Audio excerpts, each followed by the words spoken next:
Esta é a matéria 1 do módulo 1 e nós estamos estudando a doutrina da salvação. Hoje nós vamos ver a lição número 4 e na lição número 4 nós continuamos falando da salvação em Jesus Cristo. É a segunda parte da lição, a salvação em Jesus Cristo. Temos visto que o Senhor nos brindou, nos presenteou, nos ofertou a vida e a vida eterna. Mas o seu propósito eterno de sermos filhos semelhantes a Ele fez com que Ele colocasse em nós seus atributos, e um dos atributos, livre-arbítrio, para que usássemos o atributo do livre-arbítrio. Então Ele permitiu a existência do mal, a fim de que eu e você tivéssemos escolha. Uma vez que tivemos escolha no Éden, a humanidade decidiu por engano, por ter sido enganado por Satanás, por Lúcifer, pela serpente, Adão e Eva, enganados, optaram pelas trevas, pela independência. Mas Deus não foi pego de surpresa, Deus já tinha um plano perfeito, então Ele enviou Jesus, que pagou com o seu sangue pelos nossos pecados. Então podemos compreender o amor de Deus na obra e no sacrifício de Jesus Cristo e decidirmos. Vamos usar o livre-arbítrio. Decidimos entregar nossa vida a Jesus Cristo. Ao ouvir o Evangelho, ao ouvir as boas novas, ao crer nas boas novas e tomar uma atitude de entregar nossa vida ao governo absoluto de Jesus Cristo, nós nascemos de novo. O novo nascimento significa nosso espírito reviveu para Deus. Nos tornamos alguém que nasceu de novo em Cristo Jesus. E aí temos comunhão, o Espírito Santo vem habitar dentro de nós. Temos comunhão, somos levados por Jesus Cristo de volta ao Pai. E o propósito de toda essa caminhada na terra é que nós sejamos aperfeiçoados a cada dia, isso é a vida de santificação, nós vamos estudar isso na escola. E ao nos submetermos à vida de santificação cotidiana, diária, tomar a cruz, levar nossa natureza carnal para a cruz e deixar o Espírito Santo trabalhar em nós com os frutos do Espírito e os dons do Espírito, nós vamos nos tornando mais semelhantes a Jesus. E no dia em que deixarmos essa terra, nós não só teremos uma aliança eterna com Cristo, como nós estaremos cheios dos atributos mais semelhantes a Jesus. Essa salvação foi dada por Deus o Pai através de Jesus Cristo e ela é operada pelo Espírito Santo em nós, mas nós participamos ativamente na decisão. Por isso a necessidade de proclamar o Evangelho, pregar o Evangelho, e essa é a missão do corpo de Cristo, da igreja na terra. Por isso a necessidade de estudarmos essa lição, estudarmos a escola de discípulos, o conteúdo de ensino doutrinário dos apóstolos, ensino doutrinário bíblico, para que eu e você possamos entender, encarnar a verdade, viver a verdade do reino de Deus. E hoje nós estamos estudando essa segunda parte sobre a salvação em Jesus. É Jesus que nos assegura a salvação. Já vimos também que não há outro nome pelo qual importa sejamos salvos. O nome que está acima de todo nome é o nome de Jesus, porque somente Ele pode nos salvar. As boas obras não salvam. Eu achar que eu sou correto não me salva. Ninguém nessa terra tem mérito, crédito, direito. Todos nós somos salvos por meio da graça. É pura graça, somos devedores, mas Jesus, de graça, por graça, Ele nos ofereceu seu sangue como pagamento dos nossos pecados. E agora resta a cada um de nós crermos no Evangelho e tomarmos essa decisão de entregar nossa vida ao governo. E o governo de Cristo sobre nós, enquanto estamos nessa terra, compõe a vida cristã, estabelece a vida cristã. Nós também vamos estudar sobre parâmetros da vida cristã no cotidiano, a vida de um discípulo de Jesus. Mas ainda temos alguns elementos sobre a salvação em Cristo Jesus. E eu queria ler com você a verdade central dessa lição. O sacrifício do sangue de Jesus nos liberta do domínio do pecado, da morte e do diabo, e permite que voltemos à presença de Deus e ao seu propósito eterno. O propósito eterno de Deus é que sejamos semelhantes a Jesus, uma família de muitos filhos semelhantes a Jesus. E Ele trabalha pelo seu Espírito em nós, para que nós sejamos transformados. Nossa natureza pecaminosa, que ainda está aqui conosco, ela precisa ir para a cruz todos os dias. Por isso Jesus disse, se você quer ser meu discípulo, então tome a cruz todos os dias. Todos os dias, eu e você perseveramos em colocar nossa carne na cruz. Nos momentos de tentação, nos momentos em que nossa alma grita, momentos em que essas autodefesas fazem com que a gente se comporte de forma indevida, segundo preceitos do reino de Deus, a gente decide pôr nossa natureza carnal na cruz. E então nos alimentamos espiritualmente, a nossa nova natureza em Cristo Jesus é fortalecida. E para isso o Senhor nos oferece fruto, o fruto do Espírito atua desta forma. Ele molda o nosso caráter. E os dons do Espírito nos capacitam tanto para as questões espirituais, como também para as questões físicas, cotidianas, diárias. Os dons do Espírito são para isso. O objetivo dessa lição é entender por que Jesus morreu, derramando o seu sangue como sacrifício em meu lugar. E qual o poder espiritual desse sangue derramado. Portanto, nós veremos nessa segunda lição a salvação em Jesus, sobre a salvação em Cristo, o sacrifício substitutivo, por que o sangue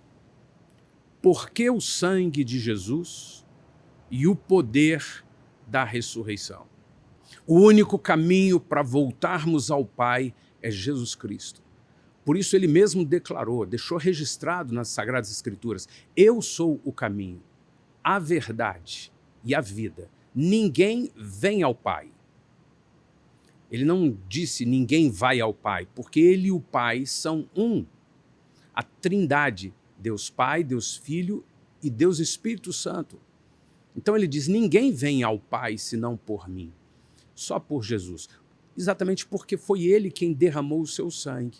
E é a ele que entregamos o governo da nossa vida, é a ele que dedicamos nossa existência. Então, por causa da palavra, estudamos seus preceitos, seus decretos, seus princípios, vivemos seus princípios, vivemos o seu reino, e o Espírito Santo trabalha para que isso seja possível, e vamos nos tornando em santificação cada dia mais semelhantes a Jesus. Essa é a vida cristã.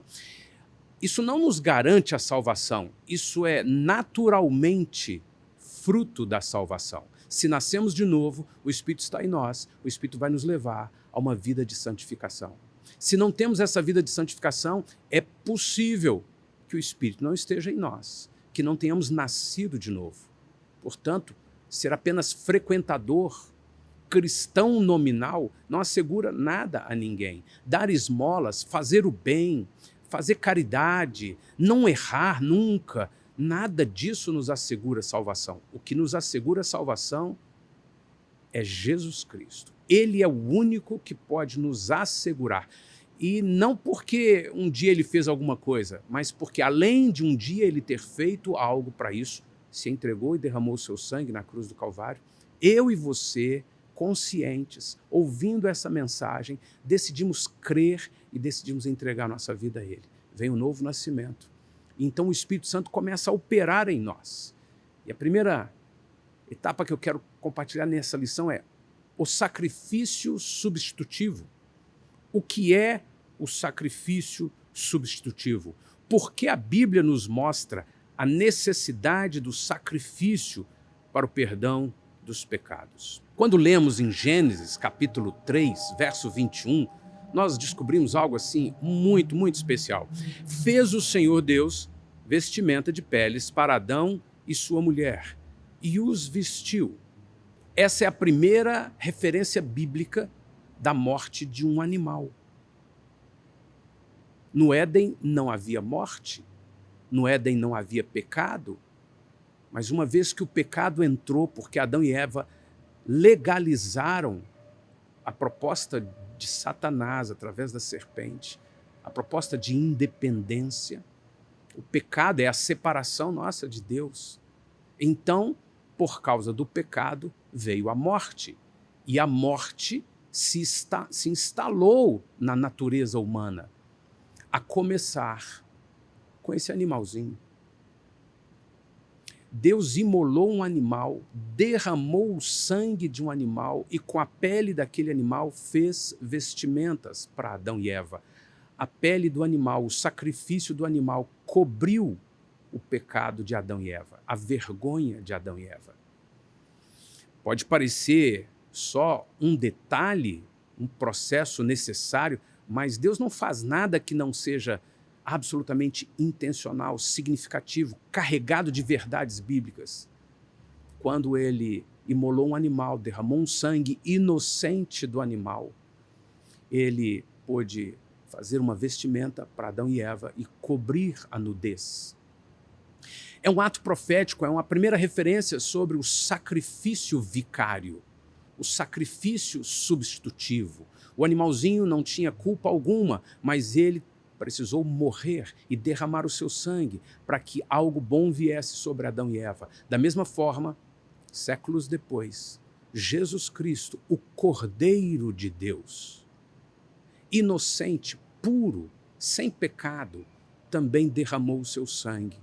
E o derramar seu sangue não só pagou pelos nossos pecados, como nos justificou, nos limpou, cobriu a nossa nudez, cobriu a nossa vergonha, cobriu o nosso pecado.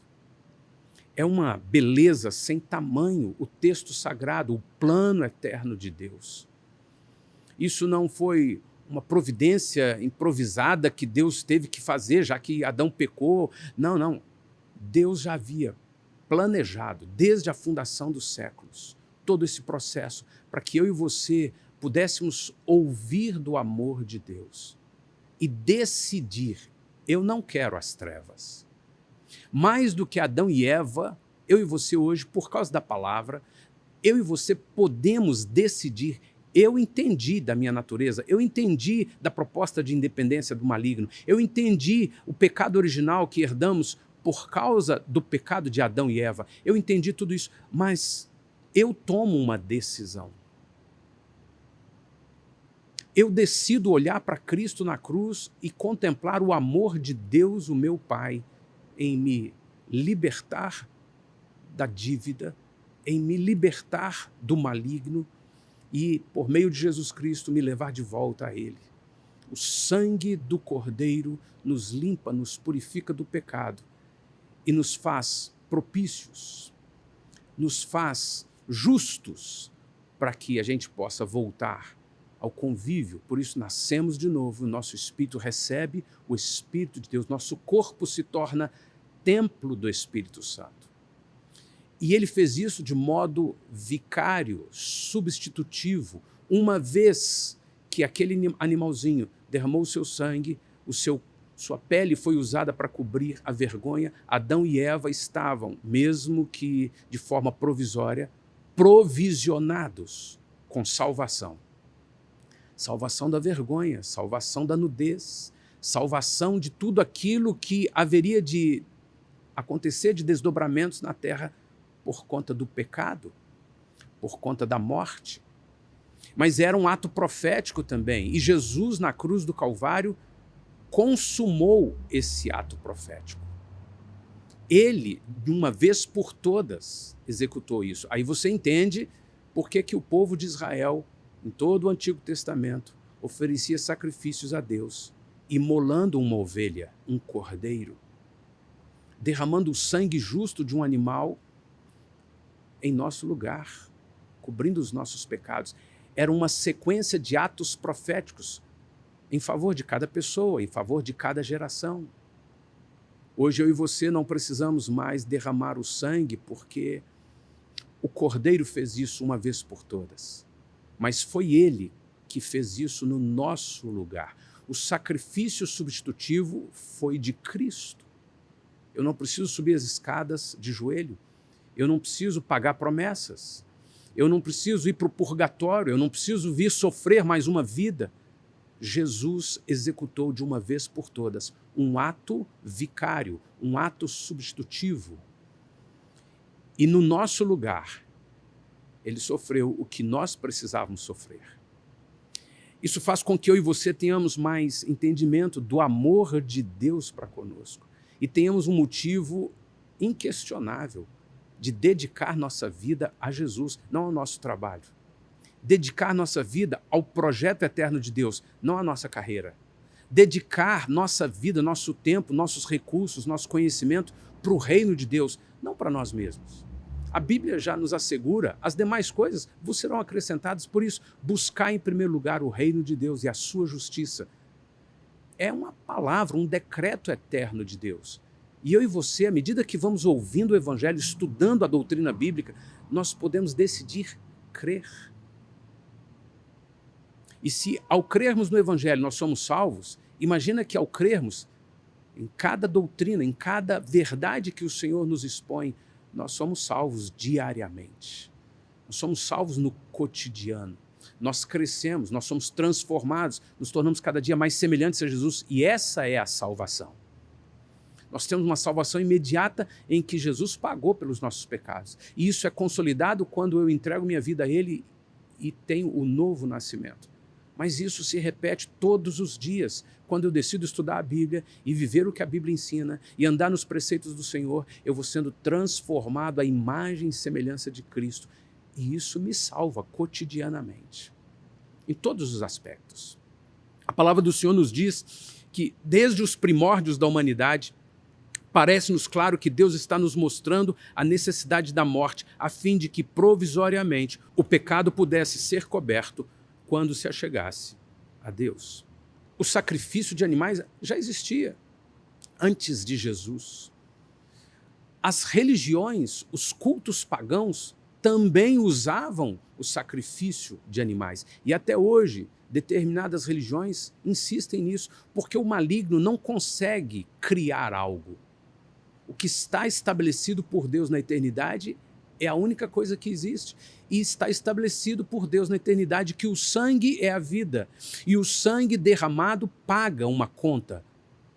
Se o diabo faz isso com morte, com pactos de sangue na máfia, é porque ele copia um elemento, um protocolo do mundo espiritual, em que só o sangue de Jesus tem poder para isso. Por isso, no Antigo Testamento, o povo de Israel sacrificava com os animais. E por isso, em Jesus, isso foi extinto. Não há necessidade mais do sacrifício de animais. O Cordeiro Santo derramou o sangue. Antes era uma nota promissória. Com Jesus na cruz do Calvário, foi o pagamento da dívida. E eu e você desfrutamos disso quando cremos no Evangelho e entregamos nossa vida a Ele. A salvação é em Jesus por um sacrifício substitutivo. Em Hebreus, capítulo 10, nós lemos: ora, visto que a lei tem sombra dos bens vindouros, não a imagem real das coisas, nunca jamais pôde tornar perfeitos os ofertantes. Com os mesmos sacrifícios que ano a ano, perpetuamente, eles oferecem. Doutra sorte, não teriam cessado de ser oferecidos, porquanto os que prestam culto, tendo sido purificados, uma vez por todas, não mais teriam consciência de pecados? Entretanto, nesses sacrifícios, faz-se recordação de pecados todos os anos, porque é impossível que o sangue de touros e bodes remova pecados. São figuras, são tipos, são personagens, sombras da realidade. Deus estabeleceu um princípio espiritual que existe em toda a humanidade. Elementos terrenos são sombra de verdades espirituais. Os animais, o sangue, a água, a palavra, a cruz, as cores, tudo significa algo no mundo espiritual. O Cordeiro derramando o seu sangue significa o preço pago. Mas antes de Jesus nascer, se entregar na cruz do Calvário, isso era feito por atos proféticos, assim como aquele animalzinho lá no Éden.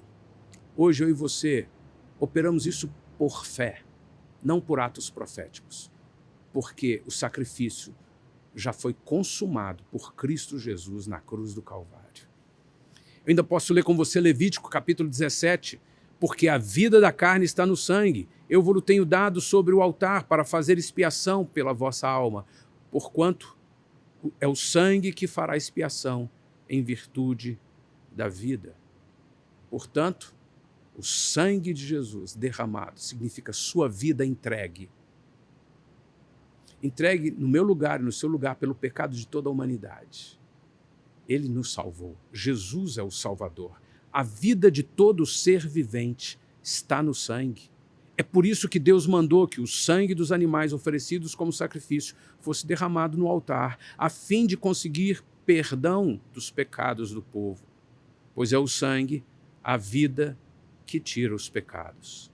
E hoje eu e você cremos em Jesus. Cremos no sacrifício vicário de Cristo, no sacrifício substitutivo. Eu não preciso morrer.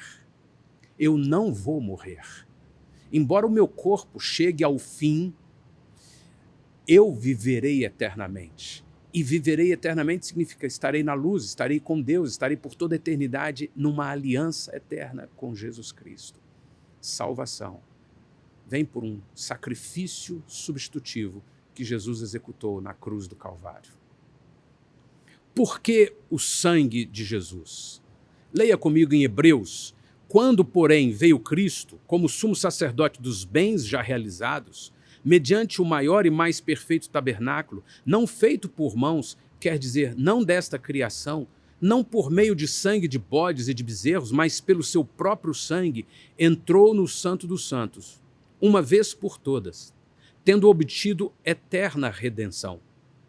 Portanto, se o sangue de bodes e de touros e a cinza de uma novilha, aspergidos sobre os contaminados, os santificam, quanto à purificação da carne, muito mais o sangue de Jesus Cristo, que pelo Espírito eterno a si mesmo se ofereceu sem mácula a Deus, purificará a nossa consciência de obras mortas, para servirmos ao Deus vivo. Por isso mesmo, ele é o mediador da nova aliança, a fim de que, intervindo a morte para a remissão das transgressões que havia sob a primeira aliança, recebam a promessa da eterna herança aqueles que têm sido chamados. Nós vimos em Hebreus que é impossível o sangue de animais aperfeiçoar alguém, mas era uma nota promissória. Eu estou trazendo um animal e derramando o seu sangue no altar para dizer que os meus pecados são cobertos pelo pagamento de sangue. Certamente, os hebreus não sabiam do que Jesus haveria de fazer no alto do Monte Calvário, em Jerusalém, mas eles criam na operação simbólica, na operação vicária do sangue de um animal. Então, eles declaravam, eu creio que Deus me perdoa. Hoje, eu e você, não mais por sangue de animais, como o texto que acabamos de ler, mas pelo sacrifício de Jesus Cristo, uma vez por todas, ele entrou no tabernáculo, no Santo dos Santos, e ele derramou o seu sangue, ele comprou a nossa dívida, ele pagou a nossa dívida, e somos livres, a salvação em Cristo Jesus. Porque o sangue é a vida, é o que estamos lendo. Veja em João capítulo 1, verso 29. No dia seguinte, viu João Jesus, que vinha para ele e diz: eis o Cordeiro de Deus, que tira o pecado do mundo.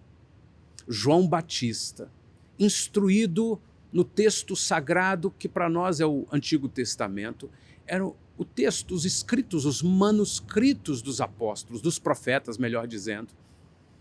Ele creu em Deus, ele teve experiência pessoal com Deus e ele recebeu uma missão de proclamar a vinda do Messias, de Jesus. Ele recebeu revelação. O Espírito de Deus veio sobre ele e lhe trouxe revelação, assim como veio sobre os profetas do Antigo Testamento. Então ele passou a anunciar o Cordeiro.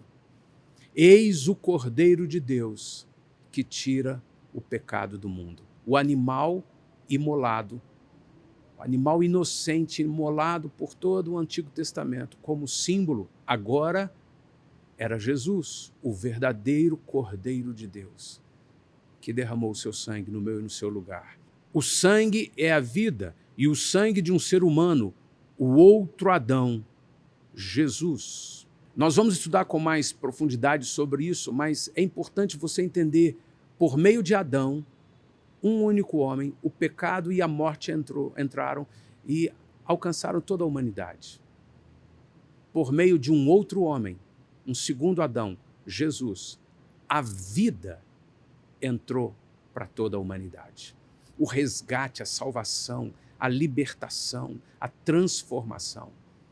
E nós já vimos, Deus permitiu isso, porque agora Ele não vai ter no céu por toda a eternidade apenas criaturas. Ele nos criou, somos assim e pronto. Ele vai ter criaturas que receberam atributos de Deus. Um deles, o livre-arbítrio. E ao usarem o livre-arbítrio, eles viram o amor de Deus em Cristo Jesus, no sacrifício do Calvário, e decidiram, eu quero viver minha vida e minha eternidade com Deus, tendo uma aliança com Jesus, sendo operado pelo Espírito Santo de tal forma que a cada dia eu me transformo, eu passo a ser mais semelhante a Jesus Cristo. E na eternidade, eu serei em plenitude e perfeição, corpo de Cristo, um com Cristo, Filho de Deus. Por isso eu e você já somos chamados filhos de Deus. Todos são criatura, mas somente aqueles que creram, entregaram a sua vida, nasceram de novo, são feitos filhos de Deus. A salvação é pelo sangue, o sangue derramado de Jesus. Em Lucas capítulo 1, verso 34, nós lemos, então disse Maria ao anjo, como será isto? Pois não tenho relação com homem algum. Respondeu-lhe o anjo, descerá sobre ti o Espírito Santo, e o poder do Altíssimo te envolverá com a sua sombra. Por isso mesmo, também o ente santo que há de nascer será chamado Filho de Deus. Há poder no sangue de Jesus Cristo, porque Jesus se fez homem. Filho de Deus, mas homem, nasceu de uma mulher, não nasceu em pecado, não cometeu pecado, seu sangue era puro, por isso ele podia usar o seu sangue para nos pagar. Pelo mesmo motivo, por ser santo, puro, depois da morte, ele podia ressuscitar. E essa é a vitória da salvação em Cristo Jesus por meio do seu sangue. Nosso pecado foi pago. Nós temos aí alguns textos, Apocalipse 7, Apocalipse 12, Hebreus 10, 1 Pedro 1, Romanos 8, 1 João 1, que é importante você dedicar um tempo e ler. Leia em voz alta esses versículos como parte dessa ação de estudar a palavra e encarnar a verdade na sua vida durante esta aula. Nós ainda queremos ver que o sangue de Jesus é a sua vida derramada para pagar o preço pelo pecado de todos nós.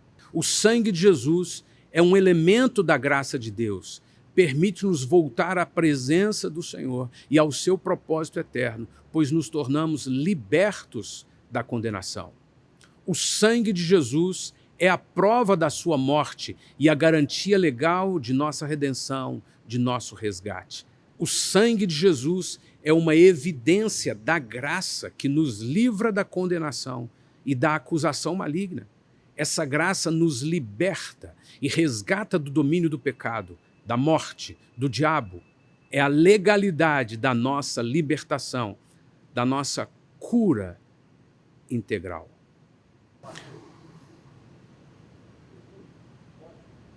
Pegando o panorama da última aula, sobre pecado e sobre salvação, basta a gente crer em Jesus, certo? Seremos salvos. Sim. Mas se a pessoa crê em Jesus, mas vive pecado? Olha, eu tive uma experiência uma vez, que eu estava na estrada, e aí minha esposa olhando um mapa, naquela época não tinha GPS, ela disse assim, tem que entrar nessa próxima oportunidade aí, a saída, sei lá o número, 221, tem que entrar nessa. Aí eu fiquei em dúvida, eu passei direto. Eu gastei 2 horas para chegar de novo no lugar que tinha que chegar. Não, Dani, eu acredito em você. Tá, eu acreditei nela, mas eu não segui. Acreditar é uma coisa, crer é outra. Acreditar, eu posso tomar minhas decisões, então eu acredito, não, é isso mesmo, muito lindo, eu acredito, eu até posso usar a palavra eu creio, mas se eu não seguir, eu não criei. Eu não acreditei nela, que aquela era a única entrada, que tinha que entrar naquela. Eu tentei, não, eu vou tentar mais uma questão. A partir do momento que eu creio, eu sigo. Então, se eu creio no sacrifício de Jesus, eu sigo a Jesus. Se eu quiser seguir a Jesus, eu preciso estudar sua palavra, sua vida, seus ensinos. Eu preciso me render, eu preciso obedecer. Aí eu entro numa condição de discípulo. Discípulo é o sujeito que é assim que é para fazer, desse jeito. E ele vai lá e faz. E se tiver alguma coisa não tão bem feita, o mestre fala assim, não, repete aqui, faz isso aqui. É o que acontece na aula. Eu sigo o mestre, ele me apresenta uma prova, eu tenho que responder aquilo que ele ensinou. Se eu fosse, não, 2 mais 2, eu posso pôr 2,1. Não, eu vou ter que refazer aquilo, até que eu faça exatamente como o mestre me ensinou. Porque se os professores dessa terra podem me ensinar verdades, imagina o que Jesus pode me ensinar. Se ele é a verdade, ele só me ensina a verdade. Se eu digo que eu acredito, mas eu sigo por minha vida, então eu não acredito. Mas se eu creio, eu sigo o que ele instruiu. Essa é a condição. Então, é possível que alguém diga que acredita, que crê, mas continua vivendo em pecado. Continua tomando as decisões e cuidando da sua vida do seu jeito. Independência. Né? Somos redimidos, resgatados por causa do preço pago. Somos justificados, isso é, absolvidos e declarados justos, porque Jesus nos substituiu e expiou a nossa culpa, retirou a nossa culpa. Ele sofreu a pena em nosso lugar. Eu ainda quero ver o poder da ressurreição. Faz parte da nossa salvação o poder da ressurreição. Romanos 6, verso 4 a 7 diz, fomos, pois, sepultados com ele na morte pelo batismo, para que, como Cristo foi ressuscitado dentre os mortos, pela glória do Pai, assim também andemos nós em novidade de vida. Porque, se fomos unidos com ele na semelhança da sua morte, certamente o seremos também na semelhança da sua ressurreição. Sabendo isto, que foi crucificado com ele o nosso velho homem, para que o corpo do pecado seja destruído, e não sirvamos o pecado mais como escravos. Porquanto quem morreu está justificado do pecado. E Paulo ainda escreve em Romanos 8, 1, agora, pois, já nenhuma condenação há para os que estão em Cristo Jesus. O sacrifício substitutivo de Cristo nos assegurou o preço pago. Nossa confissão de fé e entrega da nossa vida a Jesus Cristo nos permitiu viver o novo nascimento. E então, porque nascemos de novo, o Espírito Santo vem habitar em nós. E agora ele nos conduz, e ao nos conduzir, nós vivemos isso daqui. Eu não estou mais debaixo de condenação. Eu estou a cada dia mais parecido com Jesus Cristo. Então, no versículo 11, Paulo diz, se habita em vós o Espírito daquele que ressuscitou a Jesus dentre os mortos, esse mesmo que ressuscitou a Cristo Jesus dentre os mortos, vivificará também o vosso corpo mortal por meio do seu Espírito que em vós habita. Então você pensa que Jesus morreu pelos meus pecados, seu sangue derramado foi suficiente para pagar pelo preço do pecado de toda a humanidade. Quando eu confesso e creio nisso, eu posso ser levado por ele de volta ao Pai, eu nasço de novo, meu espírito revive para Deus, o Espírito Santo começa a habitar em mim e acontece em mim um renascimento. Assim como Jesus morreu e ressuscitou, eu e você morremos com Cristo para o mundo, para o pecado, mas ressuscitamos com Cristo, isso significa nascemos de novo. O nosso espírito revive, ressuscita. literalmente. Passamos a ter comunhão de novo com Deus, com a luz, por causa do poder da ressurreição de Jesus Cristo. Paulo diz que seria vã nossa fé se Jesus não tivesse ressuscitado. Ele morreu por nossos pecados, ele pagou pelos nossos pecados, mas porque ele era puro e santo, ele pôde ressuscitar. Havia poder para ele ressuscitar da morte. A morte não poderia prendê-lo eternamente, porque, embora ele tenha pago pelo pecado de toda a humanidade, ele, como santo puro, não ficaria retido na morte. Da mesma forma, eu e você podemos até ter o nosso corpo que vai envelhecendo e vai embora mesmo, ele vai morrer fisicamente, mas a morte já não domina mais a nós, porque renascemos no nosso espírito para Deus. Faz parte da nossa salvação a doutrina da ressurreição. Faz parte da nossa salvação o morrer em Cristo e o ressuscitar em Cristo. O morrermos para o mundo, para o pecado, para o maligno, não devemos mais, não somos escravos mais, mas também o ressuscitar em Cristo. Vivemos em Cristo. Nossa mente é mudada, nosso coração é mudado, nossos valores são mudados, nossas prioridades são mudadas, nosso chip é trocado. Eu usava um sistema operacional que era das trevas, agora o Senhor trouxe para mim a sua vida. A ilustração do chip é muito banal. Não é um chip que ele implantou em mim e em você, ele trouxe a sua vida, mas pela analogia a gente consegue entender, eu só pensava do jeito mundano, agora mudei a minha forma de pensar, porque o Espírito de Deus habita em mim, sua vida veio a mim, eu renasci em Cristo, o poder da ressurreição de Jesus Cristo faz parte do meu processo de salvação, seja a salvação eterna em Cristo Jesus, no meu Espírito, seja a salvação cotidiana, todos os dias, para cada decisão, para cada assunto, para cada questão da minha natureza. A natureza carnal quer ficar nervosa, ficar irritada, quer pecar de novo, a tentação vem, mas eu a coloco na cruz e eu sou salvo de continuar escravo do pecado. E é o poder da ressurreição que me faz, todos os dias, viver vida de Deus em todos os assuntos da minha vida terrena. Veja que está escrito no versículo 34 de Romanos 8. Quem os condenará? É Cristo Jesus quem morreu, ou antes, quem ressuscitou, o qual está à direita de Deus e também intercede por nós. Nós já tínhamos estudado um pouco sobre a ressurreição de Cristo, mas hoje nós estamos vendo como parte essencial da nossa salvação. Eu e você podemos reviver um casamento, uma empresa, as emoções, amizades, relacionamentos, alegria, tudo em nós pode reviver pelo poder da ressurreição em Cristo Jesus. Por isso que Paulo diz, se o mesmo Espírito que ressuscitou a Cristo Jesus dentre os mortos habita em nós, então nosso corpo, nossa vida terrena também pode experimentar vida, pode renascer.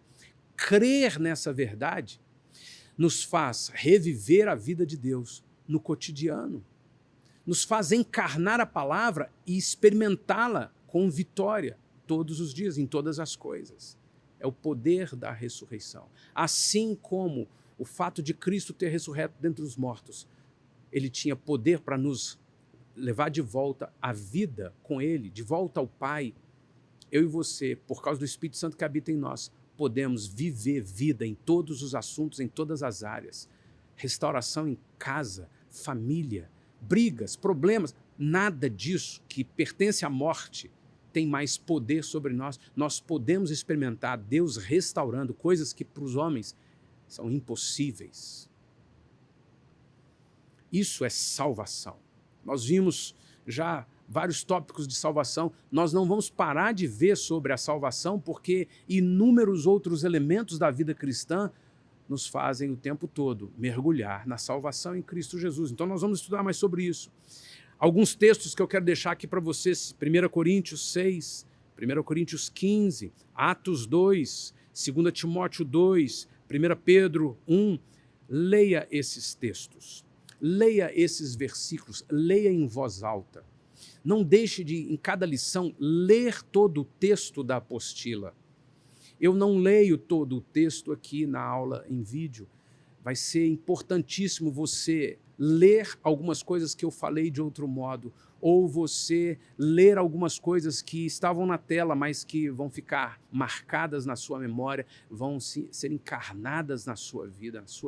E eu quero declarar que você e eu, a cada dia, mesmo eu aqui enquanto ministro, de novo, pela enésima vez, a doutrina da salvação, eu sou tocado pelo Espírito Santo, eu sou renovado pelo Espírito Santo, eu reavivo as verdades de Deus que me sustentam em Cristo Jesus. Na próxima lição, nós vamos ver o que fazer daqui adiante. Diante do sacrifício de Cristo, diante da operação vicária de Cristo Jesus, diante do seu sangue derramado, diante dessa verdade, como conduzir minha vida na vida cristã que o Senhor oferece. Próxima lição.